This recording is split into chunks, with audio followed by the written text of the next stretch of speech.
What's up mga koys? So karon na koys, ako din i-share ang graduation moment nako mga koys.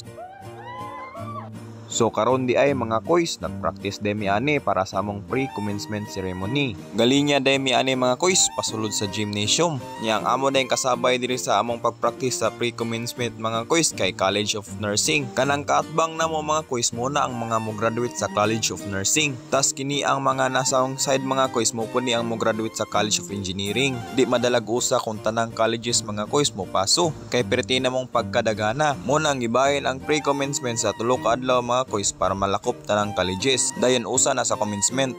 Mauna niyang moment mga koys sa akong pag-graduate. Nya syempre di na mawala atong number 1 supporter mga koys.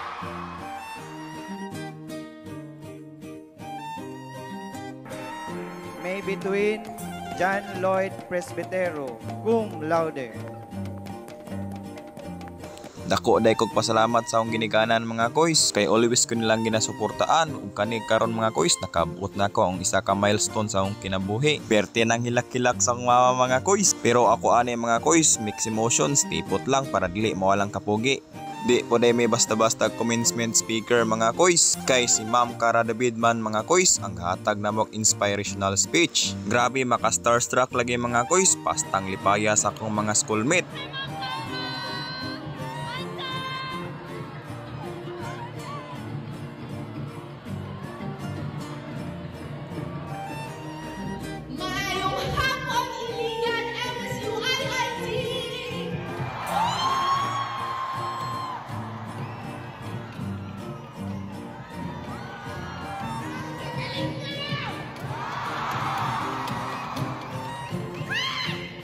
Our commencement speaker, Cara Patria David Cancio, whom we know as Miss Cara David.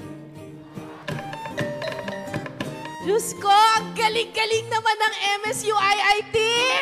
Grabe! Pinipigilan ko yung iyak ko kanina, yung video ninyo. Sino man ang nag-edit nun tsaka nag-shoot, ang galing nyo, grabe! Panalong panalo! At ang bida ng hapong ito, ang ating mga magsisipagtapos. Palakpakan ninyo yung mga sarili.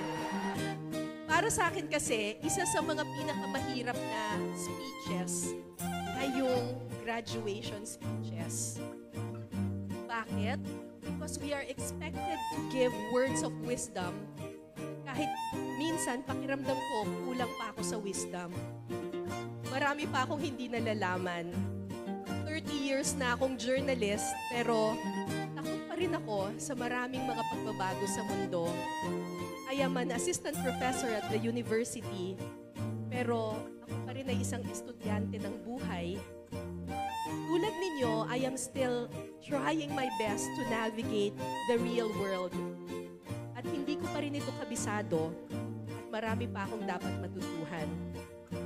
Kaya ang ituturo ko sa inyo ngayong araw na ito, kung okay lang sa inyo life lessons na hindi nang galing sa aking utak, pero life lessons na natutuhan ko sa aking pakikisalumuha sa ibang mga tao.